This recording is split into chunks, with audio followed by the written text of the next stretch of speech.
On this episode of Still Loading, Master Kabushi. Huh?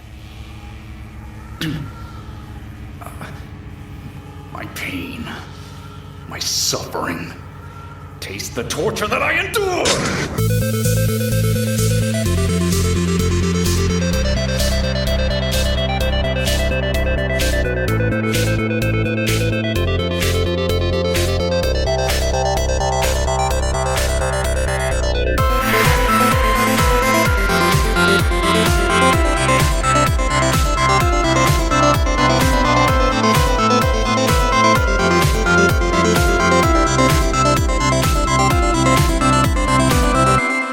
Hello everyone, and welcome to this next episode for the Summer of PlayStation 2, to this new episode of the Still Loading podcast. I am your host, Josh Koval, and with me today, I have Kade from the Gaming Memories podcast. Kade, how are you doing today? Really good. How are you, man? I'm doing fantastic. Thank you for agreeing to come on. The game we are talking about, a game, because I sent you a list, or no, sorry, I asked you for a list of games that you liked on the PlayStation 2, and you sent back to me a handful. And Shinobi kind of fit this section of the Summer of PS2 because the episode before this is the episode before this is Soul Calibur 2, and the episode after this, spoiler alert for everyone else, is God of War. So it kind of fits into that kind of a realm. But before we dive into Shinobi, what I've been asking everyone is, what is the earliest PlayStation 2 memory? How did you first come to experience the console, or when did you first get it? Things along those lines. My first memory of hearing about it, I had a subscription to EGM and a bunch of other gaming magazines because the PlayStation 1 is like my it's my golden years. It's my first love. Mm-hmm. So I was very excited for the PlayStation 2 and I was reading a lot about it. And the big thing then, I was probably, what year did it, do you know off the top of your head what year PS2 launched? 2000. 2000. It was the 20th anniversary. It came out October, I want to say like 26th, because my last episode for the Summer of PS2 is October, well, it goes into fall, but is October 25th, and I believe that was one day before the release. But anyway, go on. Perfect. Okay, so yeah, I would have been 85 to 2000. I would have been 15 years old. Yeah, that sounds about right. And the big deal was it's going to have a DVD player built in, and DVDs were pretty new, and everyone I knew, people who weren't even into video games, were talking about like, well, maybe I'll just get a PS2 because it's a DVD player, plus if I ever want to play games. And I remember I don't remember which one was first, but there was two memories really close. A friend of mine, my dad's friend, had a PS2 for a DVD player, and I watched The Matrix on DVD on a PS2 for the first time. And I was by myself, and my dad, I think there was like some drama going on with, now that I'm an adult, I think there was some shit going down in the neighborhood, and they were like talking about some serious stuff, and they were like, I was with my dad, and he had to keep me entertained, and he knows I love video. Do they have a PS2? And I'm like, what? They have a PS2? See ya. You guys, and I was probably down there for hours, because I had never had a DVD player before. I had never seen The Matrix. I had heard about The Matrix. So I watched The Matrix by myself on a PS2 at a neighbor's house. Was blown away for multiple reasons. And then I saw another neighbor. He had a launch, like an early PS2. And he had, the first game I remember was like the original SSX, the snowboarding game. Okay. And that was and I didn't get it immediately because I was still into the PS1. It was really expensive. My parents were going to buy it for me. I didn't have the money to get it. But I remember one friend had it, and we played a lot of SSX, and that was. But I remember him saying there's not that many games, and I haven't done a research on the launch titles of PS2, but I got one not maybe like 6 months, but probably would have been the next year in the summer, or maybe the next Christmas. It might have been a whole year later. Mm-hmm. I remember Dark Cloud was like the only RPG, and I didn't like it. There was still like a lot of thin game. There wasn't a lot of games when I first got it, and it might have been a full year after it launched. Okay. I don't know when Dark Cloud came out. I actually have it in my collection. I'd have to see. I actually tried that game somewhat recently. It's interesting. It wasn't what I was expecting. I didn't get far into it, but it's not like a typical JRPG that you would expect. It was basically a launch title, December 14th, 2000. That makes sense. Okay, wow. Yeah, the PS2 was amazing. the graphics on SSX blew my mind, and the fact that I could play DVDs, and the fact that I was exposed to the Matrix for the first time on a PS2. It's definitely special. Those memories are very clear to me this very day, because it was. I haven't had that feeling of getting my mind completely blown by video games at the same level like new generations of consoles did growing up. Yeah. It was very just like, my goodness, look at this game. Look at the snow. You can see the tracks are even better than 1080 snowboarding. I can see it, like just like going crazy because the snow looked realistic. It was good times. It's so hard to impress us as adults now because I don't even know if it's us just jaded. I know it's not even being jaded. We've just seen so much, we've seen so much things now. So it's like when something big happens, it has to be legitimately like huge for it to really impress us. Yeah. I remember the last time I had that experience was, trying to think. The last one I remember that literally just like melted my brain was when I first played World of Warcraft, and I was like, wait, this is an actual world. It's not just like I'd never played a game where a world was that open at that point. Yes. Like it was, it or felt that real to me. And I mean, it's weird because that game came out in 2004, and you wouldn't really see true open world games to that level until, I don't know, maybe like Fallout 3-ish. Yeah. It just kind of like something like that. And there's probably others before that, but that's cool though, man. That's cool how that all started off for you. So we're going to talk about Shinobi. Shinobi came out in North America on October 10th, 2002, and surprisingly came out later in Japan on December 5th, 2002. Whoa, I didn't know that. That's weird. Right? That's It was really developed by Overworks, which is a division of Sega, which is now called Sega AM Research and Development 1. And the development for it began in May of 2001 with about 50 people on the development team. So that's just some real quick just stats thrown at you about it. But what got you into Shinobi at first, and what made you choose this game to put on your list? I liked ninjas a lot. I've always liked ninjas. Okay, since I was a kid. There was my first ninja love was Ninja Gaiden on the NES. I played a lot of that. And I was a little bit older. I got it retrospect. I didn't have an NES when it came out, and then there was like Mystical Ninja Goemon on Super Nintendo. There was a bunch of Shinobis on Genesis, and I liked all of them. I had played it. I just knew like the Shinobi series was ninjas. And I don't know if I don't think Devil May Cry had. When was the release date of Devil May Cry? Do you know off the top of your head? That's funny because that was the most recent episode of the podcast released at the time of us recording this.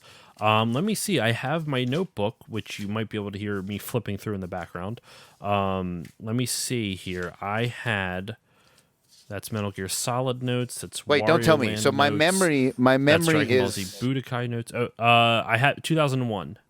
Yes, I was right. So my memory October was 16th, 2001 in North America, and August 23rd, 2001 in Japan.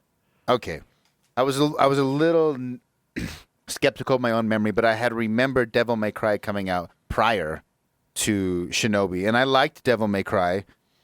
But I didn't like Dante's character design that much. I thought like the red trench coat with the bare chest was kind of, and the silver hair was cheesy, like too anime for me.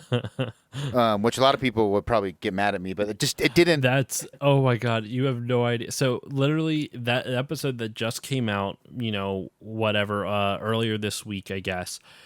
Or wait, no, it's coming out this Sunday actually. Now that I think about it, like in 2 days. So you'll hear it in 2 days from the time we're recording this, which is going to be a couple months before this is released, or not a couple months, like a couple weeks. But it's just funny because my friend who I had on the show adores Dante's design. So it's so funny to me that like within like just right next to each other, the 2 days before the episode's coming out, I have Yuan Shidigo all over it. And then he literally like beats into my head that Dante's a cool guy. And that's what oh my God, it was so funny. That's really funny though. I didn't like Devil May Cry all that much, and not because I thought it was bad. It was because I was bad at it. That was why I didn't like it. It was a very hard game, and I liked the lore. I liked the lore and the idea of Dante, which is what carried me through the game. I loved the lore and the idea. The gameplay was obviously tight, revolutionary, juggling people with the guns. All that stuff was awesome, but I just thought it was just a little too over the top anime. It wasn't my thing, but everything else I loved, so I put up with it. I had always thought ninjas were cool. I actually specifically remember thinking, I wish Dante was a ninja.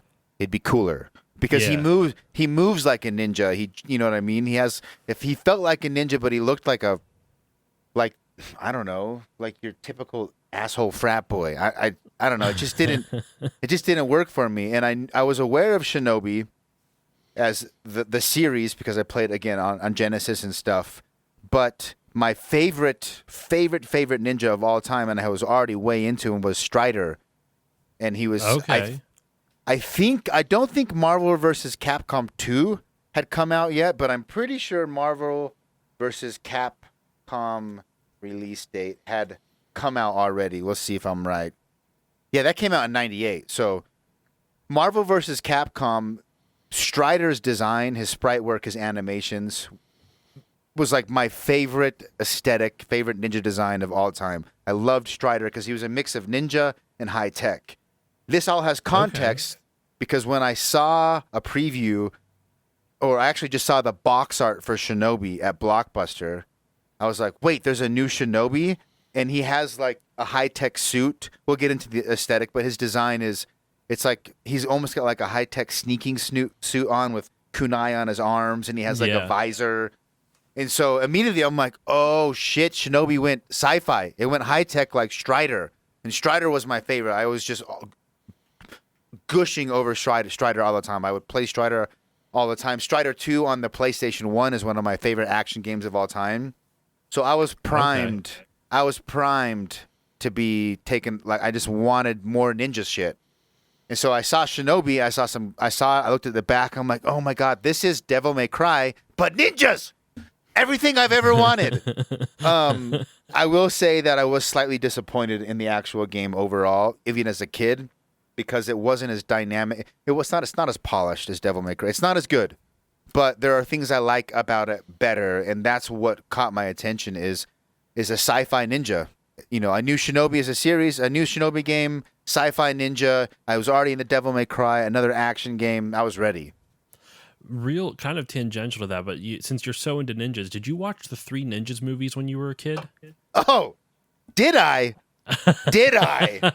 Thank you. Thank you. No one else knows about those movies. Tum Tum for life, baby. Tum Tum for life. I was a Rocky fan. I just because like Rocky was the oldest. I was the oldest kid. I was my three brothers. I was the oldest. So I was like, well, I'm Rocky. I got to be Rocky. Yeah, I get it. Tum Tum was like the Michelangelo equivalent of Teenage Mutant Ninja Turtles. Yes, definitely. Colt was definitely the Raphael. Yes, they didn't really Rocky have a. He was kind of like the Donna. Not even. He was like Donnie and Leo together. Yes, that's so funny, dude. I unabashedly love those movies. I can look back on those now and know like they're not very good. No, like, there's a lot of problems with those movies, but I adore the shit out of them. Snyder from the first movie is one of my favorite over-the-top villains ever. I find him endlessly enjoyable, and I don't know why. Sometimes when there's something magical when the right amount of cheesiness is hit, like the perfect, like so bad it's good type of style. That's where Three Ninjas fit. I just did a recent video, didn't do very well on Instagram and TikTok. I'm probably not going to do it again because it took me forever. But I did a 2-part series where I went through all my favorite ninjas in video games, like a short clip and a short explanation. And my number one video game ninja was Tum Tum from SNES 3 Ninjas. It's kind of a joke. That game's rare, too. If you can find a copy of the original Three Ninjas Kickback for the Super Nintendo, that is an expensive game to get. I didn't know that. I just got on emulator, but yeah. That's funny though. I like we'll go back to Shinobi, but you're just talking about how much you love ninjas. I'm like, I gotta ask this because this Yeah. was like that was my childhood movie. I loved the Three Ninjas movies. I was baffled when they went to Three Ninjas Kick Back and two of the actors were just mysteriously different. And then and then you go to Three Ninjas Knuckle Up and all of a sudden the same actors are back again. And then they get completely different ones for High Noon at Mega Mountain, and Hulk Hogan and Jim Varney are in it, of all people. Like, it's such a weird series of films. Like, none of the actors look the same in that movie. They're all None. different. Every None, single one. I yes. think the parents are the same. I think that's the only through line through the whole series is the parents are the same. You Oh are my definitely God. the first person to ever bring it up. So it's not. Yeah, it's weird how I would assume it'd be a bigger part of more, men our age. I would assume it would be a bigger part of their childhood. But I've brought it up a couple times, and I thought that like that video would do really well because I said that Tum Tum was the greatest video game ninja, and I was like, be capitalizing into this. Dude, no one gave a shit. No one even knew. Like nobody. They were like, all the comments were like, "Who's Tum Tum?" Like, what are you talking about? What are you talking about? Who's Tum Tum? Have you never watched Three Ninjas? Like, come on, man. Exactly. Oh my God. And those movies are just so, they're bad. They are so bad, but I love them so They're good. much. I Yeah. quote my favorite Snyder line is when they're on the ship, right? And the kids escape again. The kids escape from Snyder, and the Mr. Brown or whatever calls Snyder, and he's like, oh, he's such a nervous dude, and he's calling Snyder to let him know the kids have escaped. And Snyder's reaction is just, kids, I want them found now, or I'll tear out your liver. And just his delivery was as stale as the way I delivered it right there. It was just not good. Oh, I it's need to so go back funny. and I haven't rewatched them since I was a kid. I wonder if the nostalgia glasses. I wonder how I would feel about it. I still enjoy them, but it's definitely more of an ironic enjoyment because there's if let me put it this way. If my wife and I were expecting, so we are going to have a kid soon, and if my kid Congratulations. watched a movie like this. Sorry, what did you say? I said congratulations. Oh, thank you. If my kid watched a movie like this, I don't think I'd enjoy it. I like it because I grew up with it. I don't think I could stomach a new movie that was like this. But that's just how I remember it. So if you do ever watch it again, you can't really find it on like streaming services now that I think about it. I'm going to look that up while we're talking. But anyway, so we should get into Shinobi. Yeah, We've been for all the spending a lot people of who- time on Three Ninjas. Dude, we're Yeah. going to have to do an episode of something. I don't if it's one of our podcasts about Three Ninjas or just ninja movies. I would be 100% down for a ninja movie podcast. 100%. Right? Oh God, it'd be so fun. I'll talk to you off mic because I have some ideas maybe I want to float by you.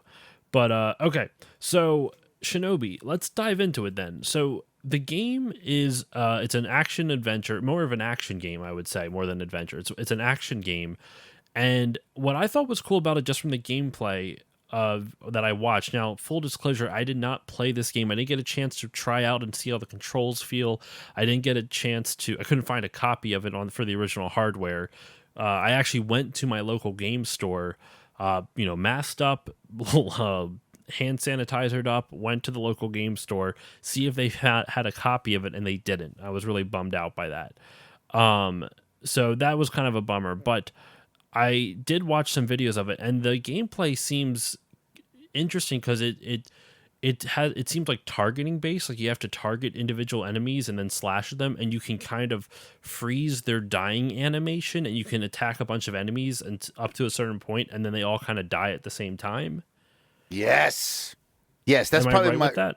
You are right. That's one of the things I like most about the game. I still like it today. I've been playing it all week in preparation for this podcast, and one of the things I remember playing it originally as a kid, as a 15-year-old, was I don't know what the word is, and you might know there's a word for that. It's in all sorts of Japanese animation. It's in all sorts of Japanese movies and cartoons where like the death of someone is delayed until the samurai or ninja puts their sword in the sheath, and then the person falls apart behind him and blood splurts everywhere. There's that I don't motif. know what the term is. I know what you're talking about, Yes. but I don't know what the term for that specific type of motif would be. there probably is a term for it, but like it's just that style that definitely, especially as a kid, you only got that from animes, right? Mm-hmm. And I thought that was what it is each time you find a new. So the gameplay is pretty stale in the sense of it's like hallway, square platform, hallway platforming, square platforms, and on the square platforms you fight enemies. And I'm sure it was a technical limitation for development on the PS2, but there's never more than like 5 or 4 enemies at a time in a group. Mm-hmm. And there'll be these like little kanji, like there'll be red orbs in the top right hand of the screen, which indicates how many enemies you're currently fighting. And if you kill all of... that's what that is. That's what that is. That's how many enemies there are. Because there was no information given on the screen, so I was just kind of like, I don't understand how they're doing this. That makes a lot more sense. That's cool. But okay, go on. And then so if you kill... Now, they won't freeze forever. If you kill an enemy, they'll freeze, like stuck before they split apart and spew blood everywhere. And if you kill all of them within I don't know what the time frame is, and it might be dynamic based on the enemies that you're fighting, but it seems to be like 15, 30 seconds. If you kill all that group, then you'll get like a mini cutscene where the camera will zoom and Shinobi will like say some sort of line like, you know, your suffering is over, or rest in peace, and he'll put his sword in his sheath. Then they will all split apart at the same time, and blood will spew everywhere. And I think you get more points. Dope. Yeah, it's super. It's one of my, and as a kid, that wasn't as cliche, or that wasn't a motif that I knew I was aware of it, but it was like, to me, it was dripping with style, and that's one of the things I loved about it. Yeah, but if you take too long to kill the whole group, you won't get that little cutscene. They'll end up splitting apart on themselves. Yeah. Okay. And I did notice that the way the game was kind of sectioned off is that the levels were sectioned off. Like you would have a small area of the map and you could kind of explore that area a little bit. It wasn't large by any stretch of the imagination, but you could like jump up on top of buildings and dash across. The dash mechanic was super fun because it would leave like a blue shadow of where Shinobi was, and it would kind of trail off like you're freaking Marty McFly in Back to the Future or something like that. And no, that wasn't a good example, but you get the idea. But so yeah, I just thought that was a really cool mechanic. So what you would do is you defeat all the enemies in an area, or a certain amount of enemies in an area, and then you can move on to the next one. I did notice that as I watched, some of the areas, like the quote unquote the victory condition for that area, or like the progress condition for that area, was different. Like I saw, because I watched whoever was playing it just run through a bunch of enemies and just go over to the next area, and they didn't have to kill anybody. So I don't know what all the objectives are. Are there different objectives besides just killing all the enemies on screen? Gameplay wise, yes, the objectives, they are, I learned that like the second time around, I was probably on like level 3. As far as I know, you don't have to kill the enemies. You can skip past them, and there's like these stone blocks. So every area will have like a force field with like the main bad guys we'll get to in the story. He has like this emblem, and there'll be like a force field where you can't go past a certain area. Well, there's these like floating stones in a lot of sections.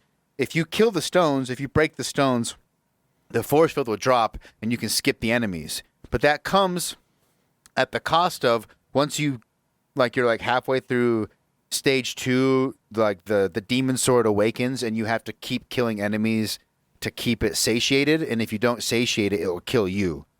So it's this balance of, you can skip enemies, but if you skip too many, your sword will possess you, because you need to kill them. That's actually kind of cool. Yes, it's very cool. That's a good story mechanic for it. Are there any unique bosses that you can remember from what you were able to play of it? Or because I know, like you said, you played it a lot when you were a kid, and you played a good amount of it. You weren't able to finish it, but you played a good amount of it in preparation for this episode. Are there any interesting bosses that you can think of? Yes, the first time you fight your brother at the end of stage 1 is the first time the lock-on mechanic like you have to use. Because and you have that dash move is more than just style. Like they use it a lot for double jumping and platforming in platforming sections to get to this platform to the next. But when you're locked on, you can push away or forward or back, left or right, and he will dash around the person you're locked on and attack them from behind.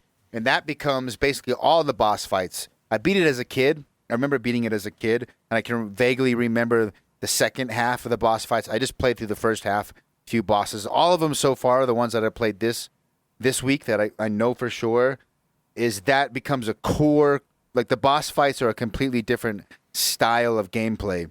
You're not managing a group. You're locked on, and you're dashing and dodging moves and waiting for the right opening where the boss, you can actually hurt them. And then they attack you back, and you dodge around. And the whole point is to flank them. So in that part, I think that gameplay, the boss mechanic, the boss fights are much better and much tighter than the average enemies you fight during a level. Like mainly because of the camera, which is the absolute biggest gripe I have is the camera is dog shit. I mean, dog shit. Like, first off, it's I know back in the day 3D games, like the controls weren't as standardized as they are now. Yeah. So the right stick, the camera is inverted. What I consider inverted, meaning when I turn right, when I push right, the camera views left. When I push left, the camera views right. I'm the same way. I don't like that. I hate it. I understand from a conceptual point, because if the camera's behind you and you move the camera to the right, it's going to look left because of the way it is. And if you move the camera to the left, it's going to look right. Yes. So they're taking a very literal interpretation of how the camera operates, because it literally says you are moving the camera, not you are moving where you're looking, if that makes sense.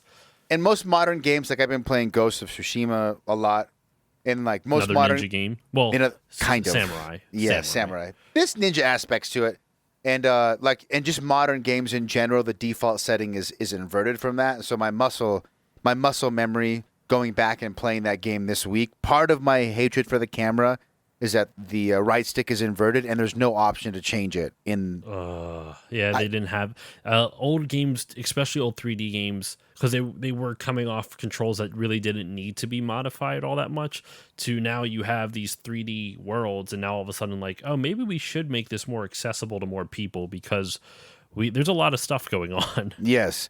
So that frustrates me, but the other thing is the game, I didn't realize until probably second day of playing it this week, and I don't know if you saw some of the stuff in development when you did research. The game was developed for speed running, for everything's a time attack. It's really a time attack game, and really? once that clicked, it became way more fun, because the camera, it doesn't move freely. It moves in like steps. Like if you hit right, it won't just kind of glide right. It will move to a certain degrees to the right, and then it will lock. A locked position. It'll locked position in the right. So it's like you have a series of points in 3D around the character that the camera can move to, and the wall running mechanic. There's a wall running mechanic, but there's really only 3 levels. When you attach to the wall, you can run straight, and if you jump a little bit, you'll attach to the bottom of the wall. If you jump a medium, you'll attach to the medium of the wall, and everything's built around running. Everything's like lanes. Like you have three ticks on your right camera, 3 ticks on your left, 3 ticks up and down, you have 3 on the wall.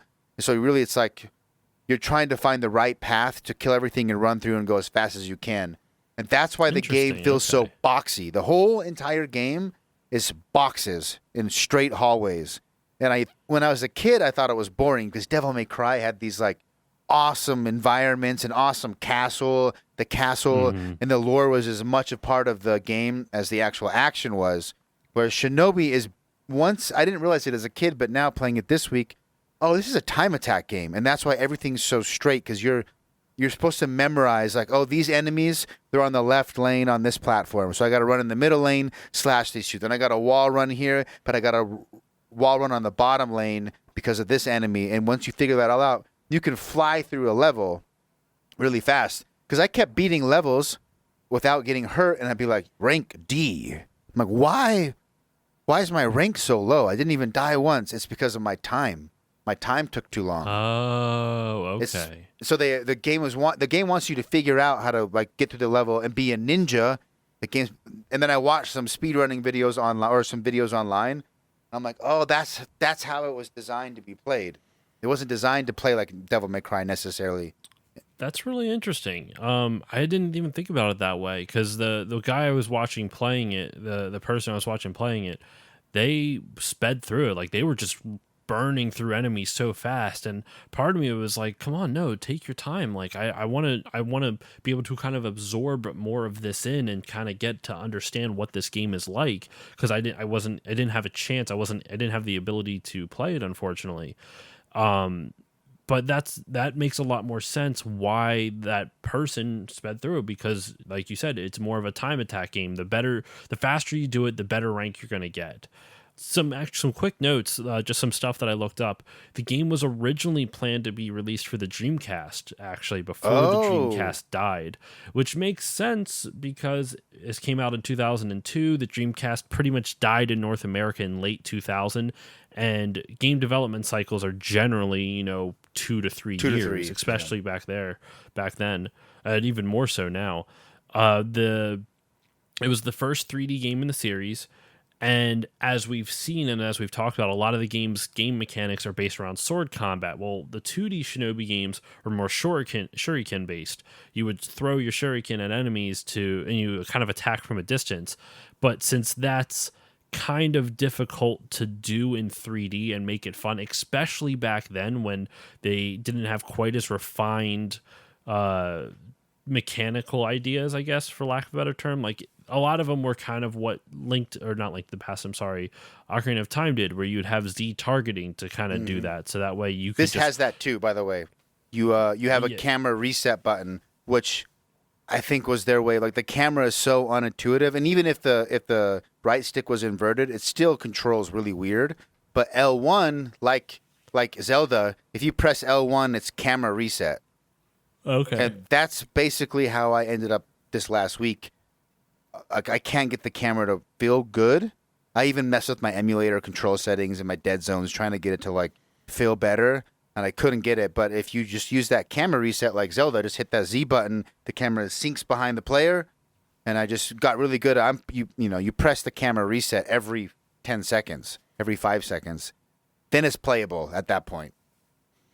So it's interesting because it's not great camera controls, but once you understand how the game wants you to operate the camera, Yes. then the game becomes much more fun and much more playable, Yes. even if the camera controls aren't the most user friendly. The last little bit of info I had on it was that, and we've kind of talked about it a little bit with how much of this game is focused on action, and there's a little bit of exploration elements, but for the most part, it's just straight action. And producer Takashi Urui wanted the game to focus on action, but also have some adventure elements. And he mentioned specifically that a lot of AAA or a lot of action adventure games, it's like if you're doing on a scale of like 1 to 10, it's like an 8 for adventure and a 2 on action. Well, for Shinobi, he wanted it to be a 6 on action and a 4 on adventure to kind of balance in terms of balancing it like that. So, and to be honest, that's from what I saw, that's pretty much what it is. It is much more action focused. And yeah, you can jump around from rooftop to rooftop and do some cool wall running stuff, but for the most part it is a very linear action game. And that's not a bad thing. That's it. I was thinking about this when I was prepping for this episode. This game looks like a PlayStation 2 game. And I don't mean that in a mean way. I mean, like, if you look at generic PS2 game like that you would see in the background of some TV show or some movie, this would be that game. Yes. Yes, Would I you agree with agree. that? I would agree. Yes. It's very in some aspects the action is more refined, and even though it came out after Devil May Cry, what I felt today, I played it again right up until this podcast just so I have that feeling fresh.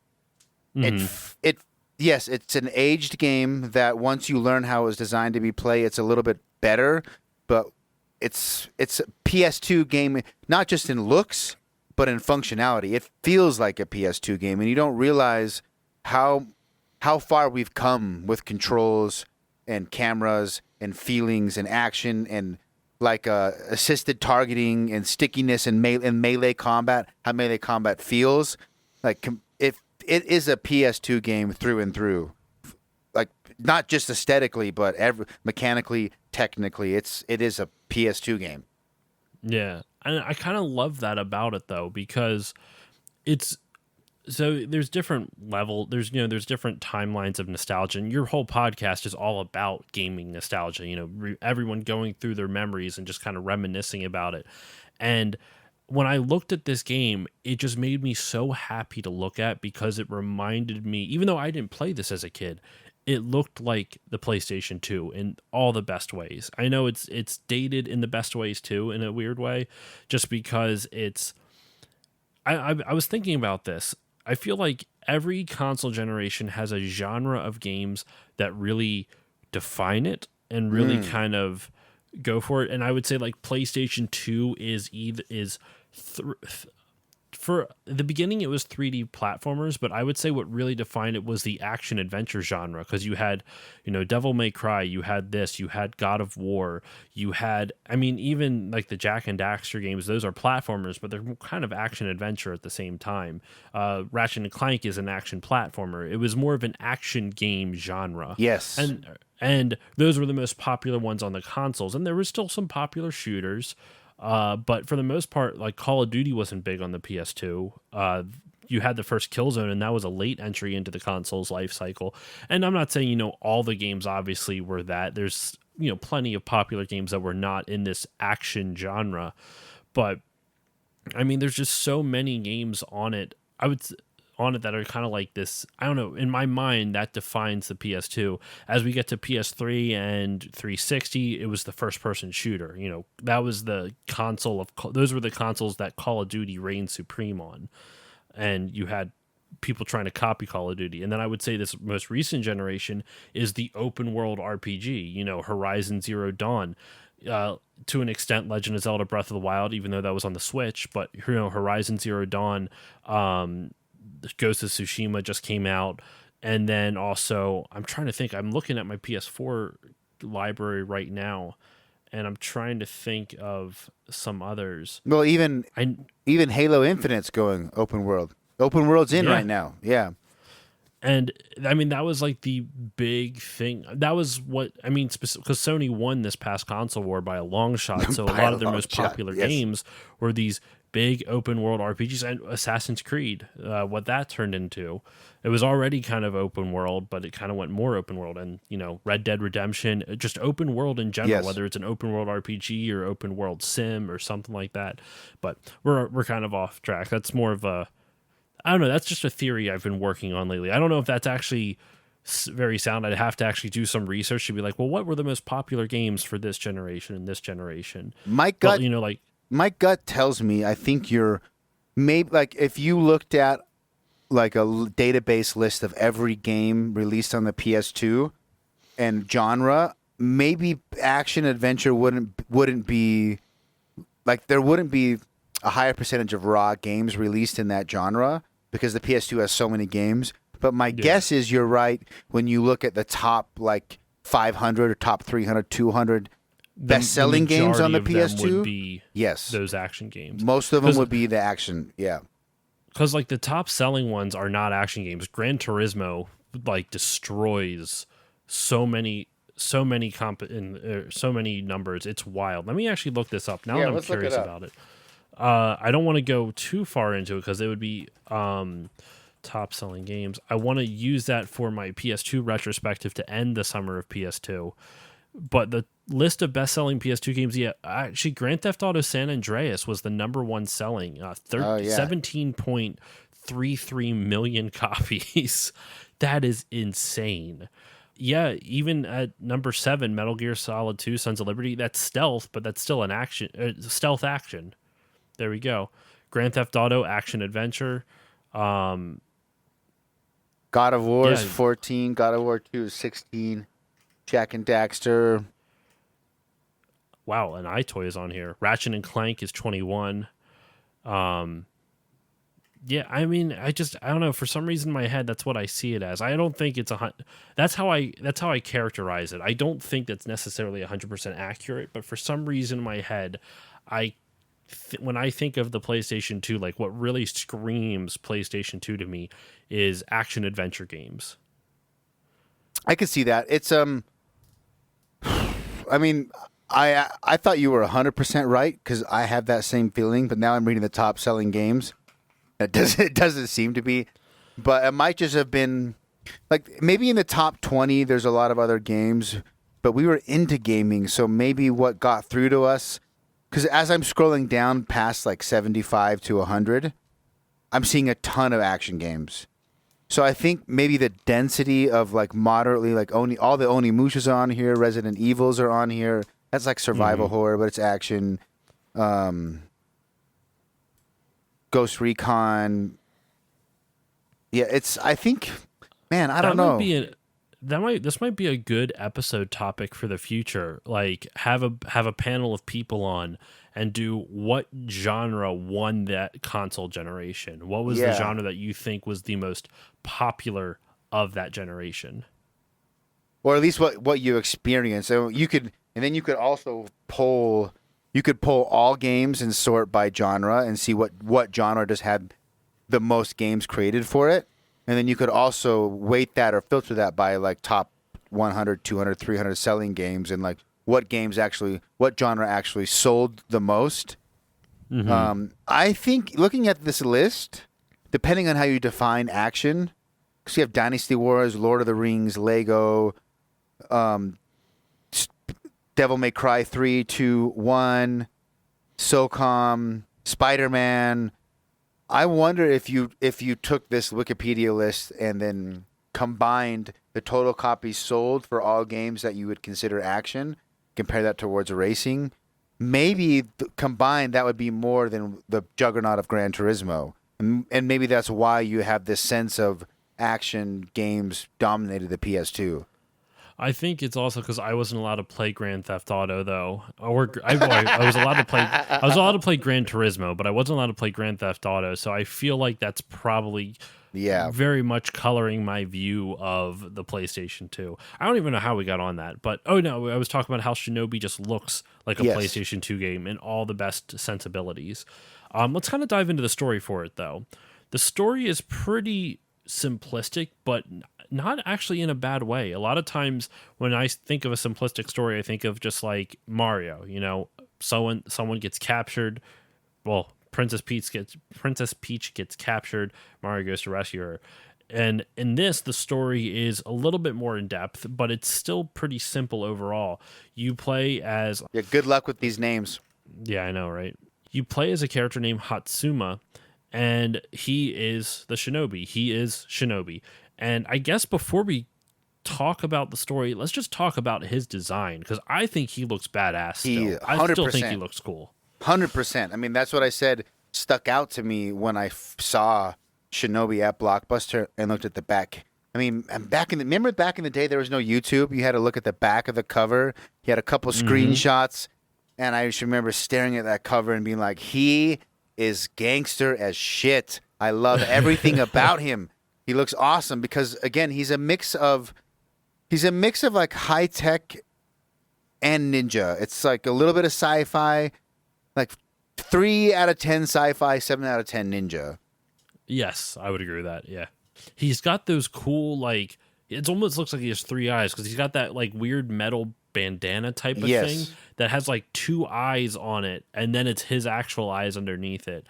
And as stupid as a design as that is, that's also kind of awesome looking to me, and I don't know why. I just think it looks nice. So I really like the design of that. And actually, the cover of it makes it almost look like it's like a face visor, like a face mask. But like when you're playing the game, he doesn't does he ever bring it down, like pull it down like the visor?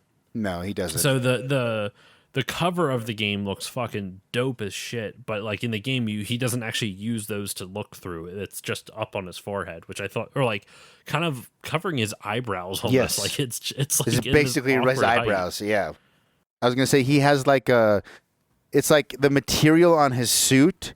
It's like it's not cloth. Like the way it looks like some sort of.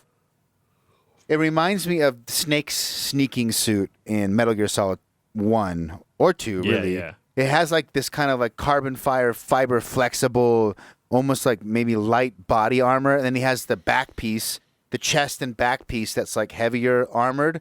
and then he has these gauntlets that are like that have shurikens attached on like the inside of his forearm that you throw, which they don't really work that. They're not a big part of a game. They're kind of useful to stun enemies. And then the biggest thing for me is when you actually play the game, his cape physics. Cloth physics weren't really a thing at the time. And I spent probably, when I first got it, like the first 2 or 3 hours just running around like, oh my God, I've never seen cloth in a video game move and wave. And that to me was mind-blowing. And now it's not that big of a deal. Like, it's pretty standard, ninjas and cloth and headbands. But at the time, that was, at least for me, I don't know, we could do some research. But I cannot think of a single game prior to Shinobi that had like cloth physics like that. I can't think of one. I'm sure there might have been one, but I agree with you because it stood out to me. Like when I was watching the video of it, I was like, "Oh, that like cape of his move, like it flows in the wind. Yes. It flows with his movement. It looked really cool, and I was really impressed by how it looked, especially for an early PS2 game. We're not talking late gen. Late gen is when all the crazy stuff comes out. Like that's why. I mean, I've talked about this before, but if you look at like The Last of Us on PS3, it doesn't look that much worse than what this generation looks like now. I mean, it definitely doesn't look as good as what we have now, but it doesn't look that far off. It is the distance between Last of Us and this generation is nowhere near as big as the distance between PS1 and PS2 or PS2 and PS3. You know, Correct. like I agree. It's a minimal thing, but like so late gen is always where the most innovations generally are on a console because developers have had years to figure out how to extract every bit of power out of the console. And the fact that this is an early PS2 title and it's got some really cool physics in it is pretty awesome. I wonder if that's why. I mean, I mentioned before the game, it dawned on me that the game was designed around a time attack sort of methodology. And that, to me, explained why the environments were so square. Everything's square. Everything's a hallway and a square block. It's like the whole game, there's nothing other than square hallways and square platforms to fight on. And at the time you had Devil May Cry had already come out, right? So we knew it was possible. And I'm wondering if the cost of having those cape physics was so high that it limited them. I mean, I don't think that's really, because obviously time attack is a big part of the game. And so, but maybe that's part of it because I've been Googling while you were talking your last little section of talking. I can't find anything with cloth physics. Like definitely with PS1, there's nothing. Cloth has never been simulated on the PS1 very well. I'm trying to find something on PS2. I don't think it would.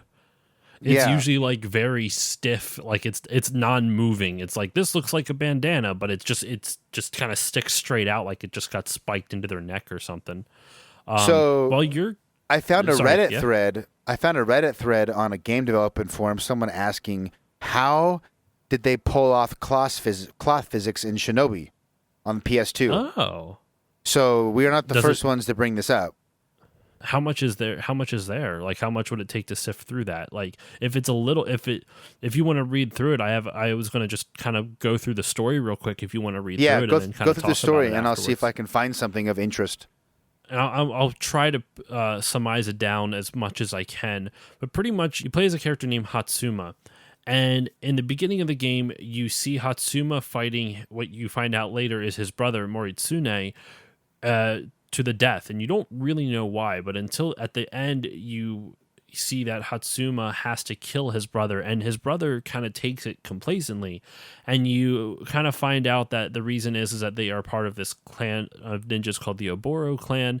And the leader of the clan is decided by the two heirs doing a match to the death, a duel to the death. And it turns out the two heirs are these two brothers. So the winner of it got this sword, and you find out later it's this evil sword named Akujiki, and it's an evil soul-stealing sword, and he has to kill him with that. And so what ends up happening is that you find out that this sword steals souls. It has to live off of souls, but you don't really find that out until later on in the game. So 4 years later, there's a massive earthquake that strikes Tokyo, and a mysterious golden palace appears in it in the center of the destroyed city.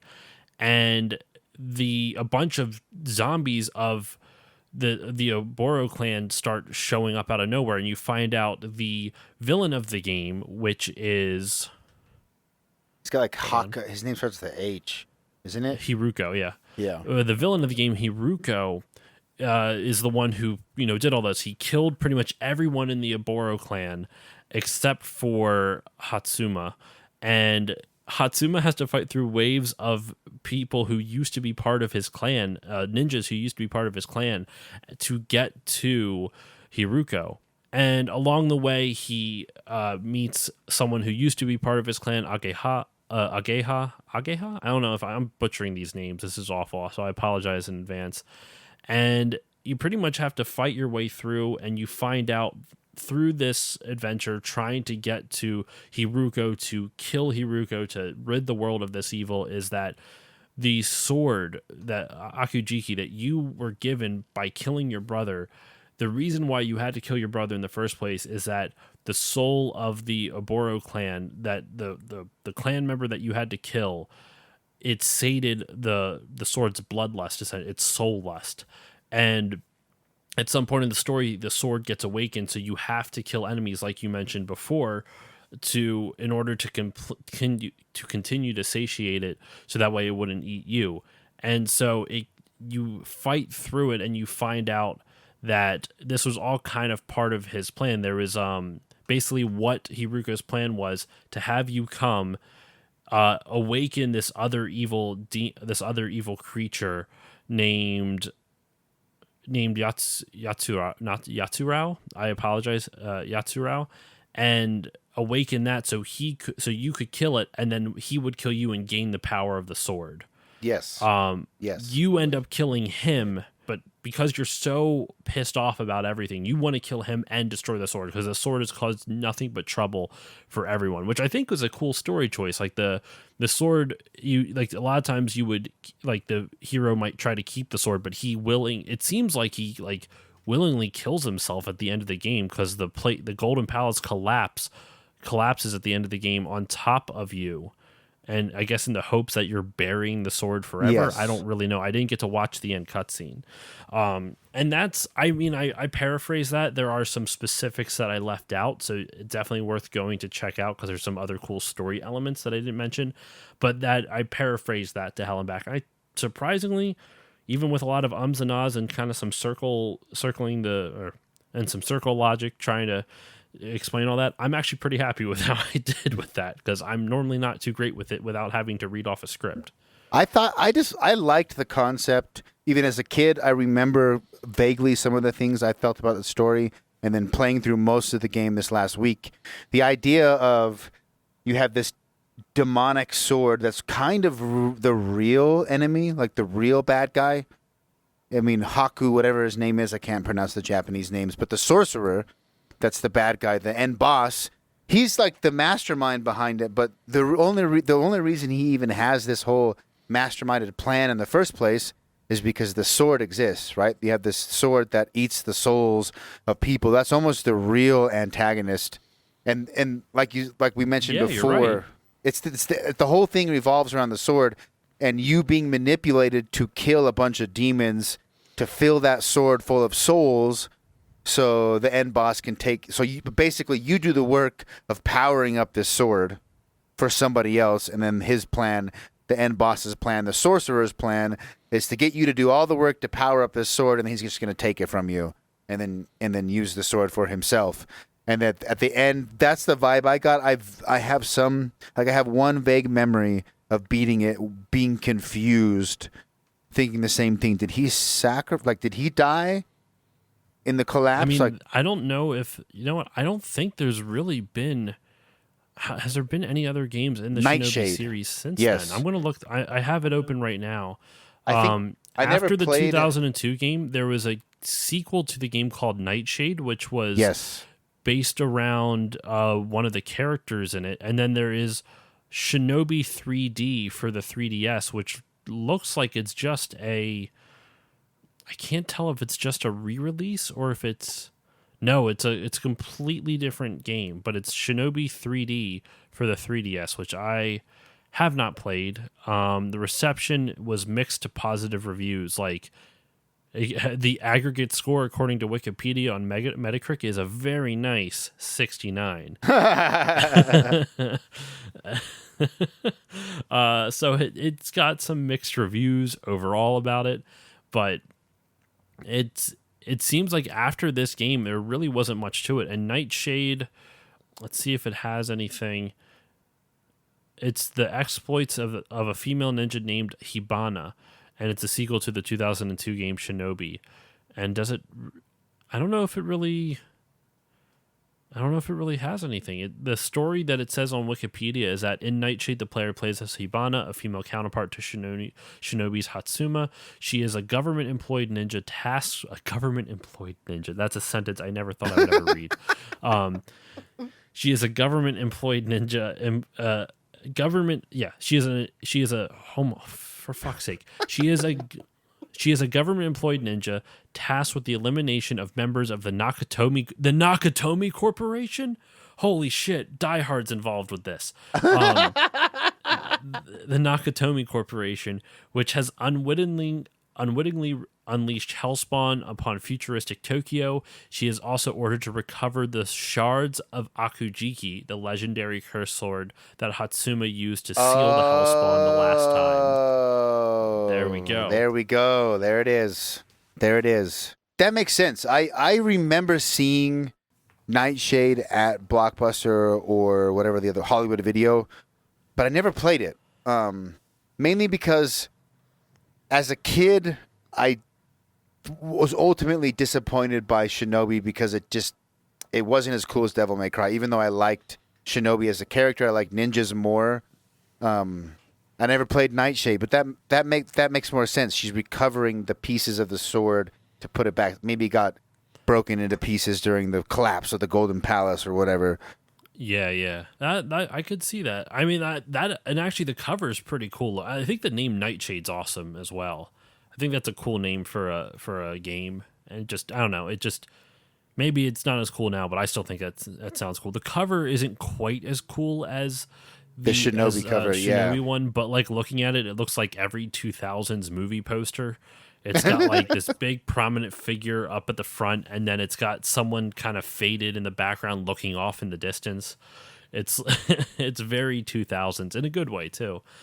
And that's pretty much like just the overview of the story. I wanted to try to focus less on it, like instead of going beat by beat, because I realize I have a tendency to do that in these, and sometimes it's fun, but depending on the game, that can be very confusing.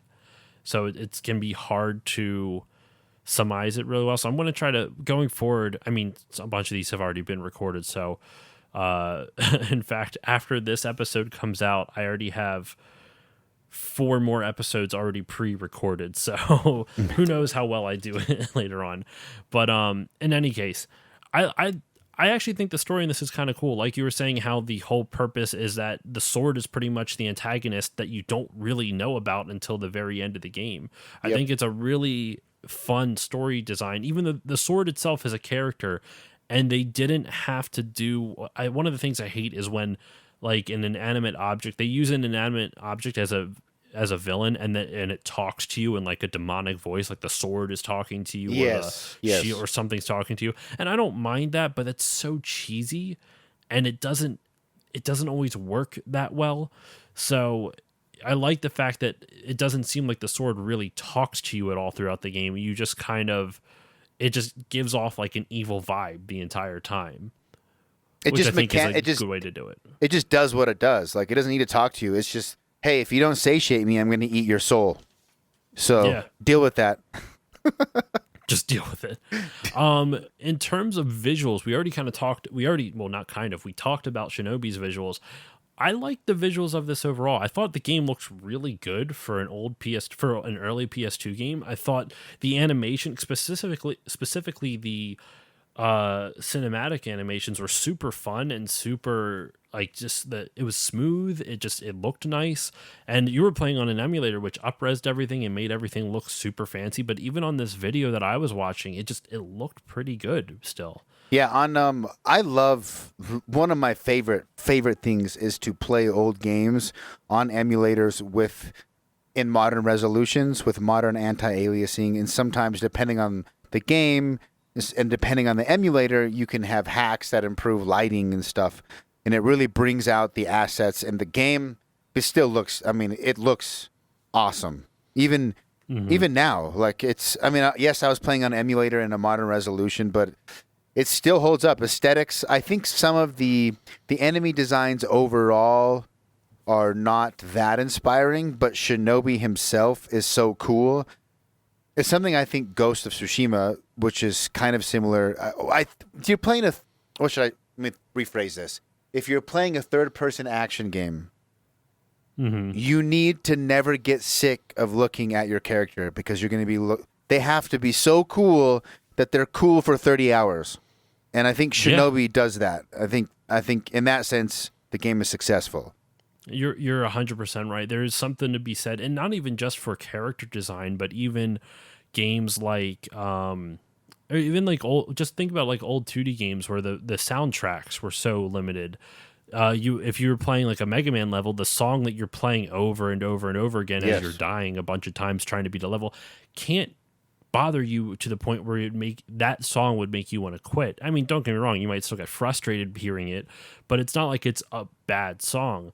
And I think there's something to be said about learning how to design something that can overstay its welcome, that can survive you being frustrated with it.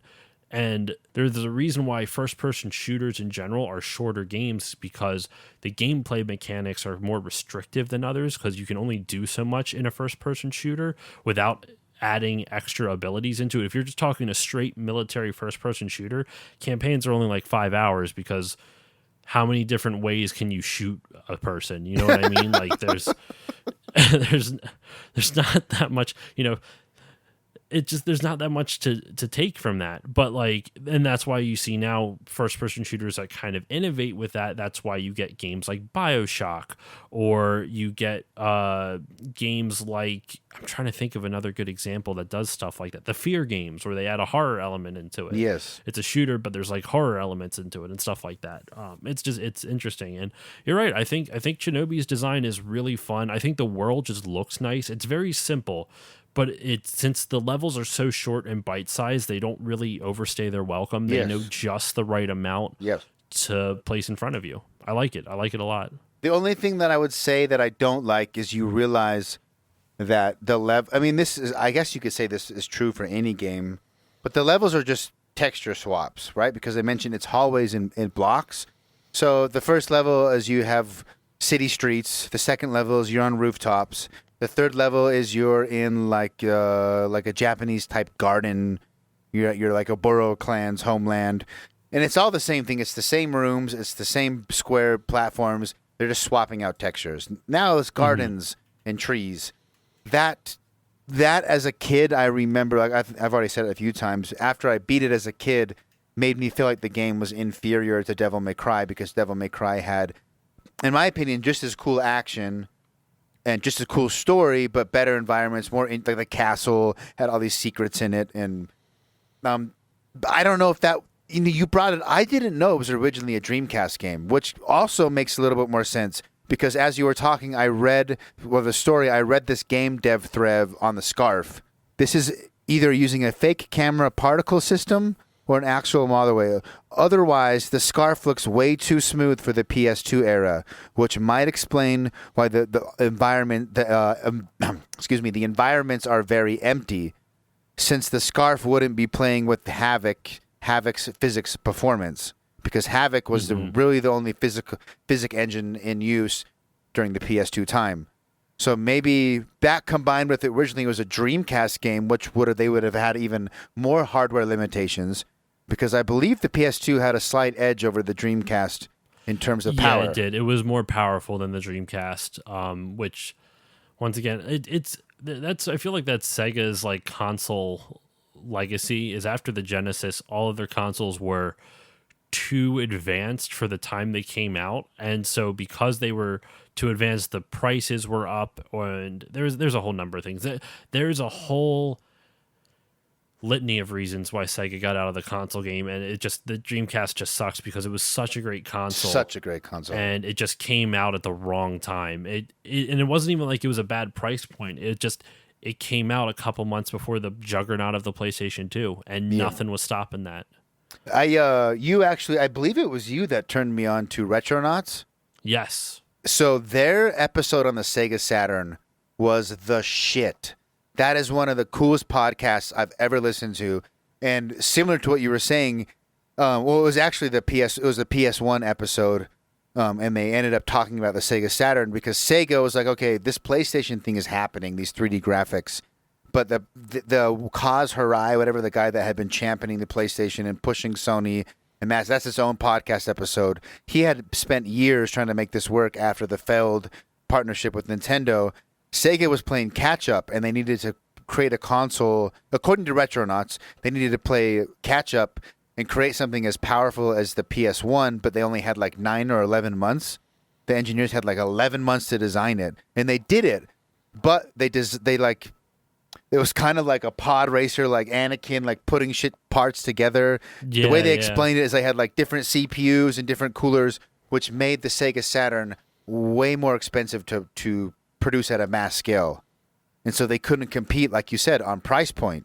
And they also I'll be quick because we do have to talk. It's not, since this doesn't relate to Shinobi, but they also released the Sega 32X in North America, which was a 32-bit add-on to the Sega Genesis, and it came out less than a year to the Sega Saturn, which they bumped up the Sega Saturn release date to begin with, so that way they could. I forget. I don't know. I don't think it beat the PS1 to market. I think that was the idea behind it because they were trying to. I don't know, actually. I'd have to. Now I'm curious. Sega Saturn. Let me look it up real quick. I had a 32X, by the way. I was one of the rare people that had a 32X. I want a 32X real bad, actually. Whoops. Apparently I didn't delete Sega, so I just searched Sega PlayStation. So PlayStation 1 came out in North America on September 9th, 1995, and yeah, the Sega Saturn came out on May 11th, 1995. So it was slated for the fall of 95, and they announced it like at pretty much whatever. It wasn't E3, but it was like maybe it was E3, but basically it was an expo. And they are just like, you can buy it today. And all the developers were even like, what the fuck? Like, none of our games are ready yet. You promised us an extra 4 months to work on these. And now you're releasing this 4 months early. So it's like... It was doomed. They kind of screwed themselves over with it. But anyway. That relates to Shinobi in the sense of it was originally a Dreamcast game combined with the Scarf technology, which it seems like there's this whole thread of developers on Reddit and NeoGAF talking about. I think I was right. Like that might have been one of the earliest sort of physics-based cloth animations, and that would have been really restrictive if the game was originally developed with lower technical specifications for the Dreamcast. It came out on the PS2 early. The PS2 was new. That might explain my biggest gripe with it, which is the environments being so barren and repetitive. And that would make sense. Yeah, because it was designed for a lesser console, and when they added in that Scarf thing, it eats up a lot of processing power of the PS2 to be able to do that. Yeah. Any final thoughts on Shinobi for the PS2? Is there anything else that we didn't talk about that you wanted to dive into? Because we've covered everything that I wanted to, but is there anything else that you wanted to talk about that we just didn't talk about yet? Yes, very much so. Okay. The music. Oh, okay, go for it. What do you got? Basically, it hits what came to my mind this week. It hits, to me, this might be saying a lot. It might be overhyping the music. Bah. But I like it. It hits me the same way Streets of Rage 2 hits me. Where it's like shitty techno music that's so shitty it's good. Like I can listen to it. It's kind of like upbeat. I don't know who composed the music. I don't know if you did any research on that, but it's like, and maybe I'm drawing straws to try to connect it to other Sega titles. I don't even know if the music composer is related to who worked on Streets of Rage in any way, shape, or form, but it channeled what I liked about the Streets of Rage series was the soundtrack, specifically in Streets of Rage 2 was one of my favorite soundtracks of all time. The first 4 levels that I got through this week, each level has one song, like one main theme for that level, and I liked all of the songs quite a bit. There's 6 composers for this game. Oh, geez. Yasuhiro Kawakami, Teruhiko Nakagawa, Tatsuyuki Maeda, Fumi Kumatani, Yutaka Minobe, Masaru Setsumaru. So those are the 6 on there. I apologize if I butchered those. It was very Americanized, but I did my best. But yeah, there's a lot of composers that worked on this game. It might have been just like, because there is a thing where it's like, if you look at like some old games, a lot of times the composing credits are credited to a team. They'll say like the Falcom team or the such and such team. Like it'll be like a developer and then the such and such team. So this could have just been a Sega team, and now we actually know all the different people who worked on it, but it could have just been a team of composers that, Sega just puts on all of their projects or something like that, and they all contribute in some way. Yeah, I don't know if that's true. It felt like a Sega soundtrack this week when I was hoping I would see Yuzo Koshiro on here, because that would make sense then, because he did the music for Streets of Rage. I think he did anyway. I want to make sure now. Hold on. Yeah, let's look that up. Yeah, he did Streets of Rage. He did the Streets of Rage soundtracks. So that's what he's most famous for. And I just want to be 100% certain. I'm looking at his stuff right now, trying to see what year Streets of Rage. Yeah, Streets of Rage 1, 2, and 3. He did the music for, and so he didn't work on it. But it's funny because I didn't play a lot of Streets of Rage like at all until somewhat recently. I streamed it about a month ago or so, and that's when I played it really for the first time. And I already heard the music was good for the series, but I didn't really, I never really sought it out to listen to it. It's pretty damn good. It was really. I was pleasantly surprised by it, because every time I would hear it outside of the game, I was like, this is not bad. It's pretty good. And then I heard it in the game, and for some reason, it just it clicked on a different level. Yeah, it's I don't listen to the Streets of Rage music in the car ever, but it's like video game regular music that you listen to while driving or walking or working or whatever.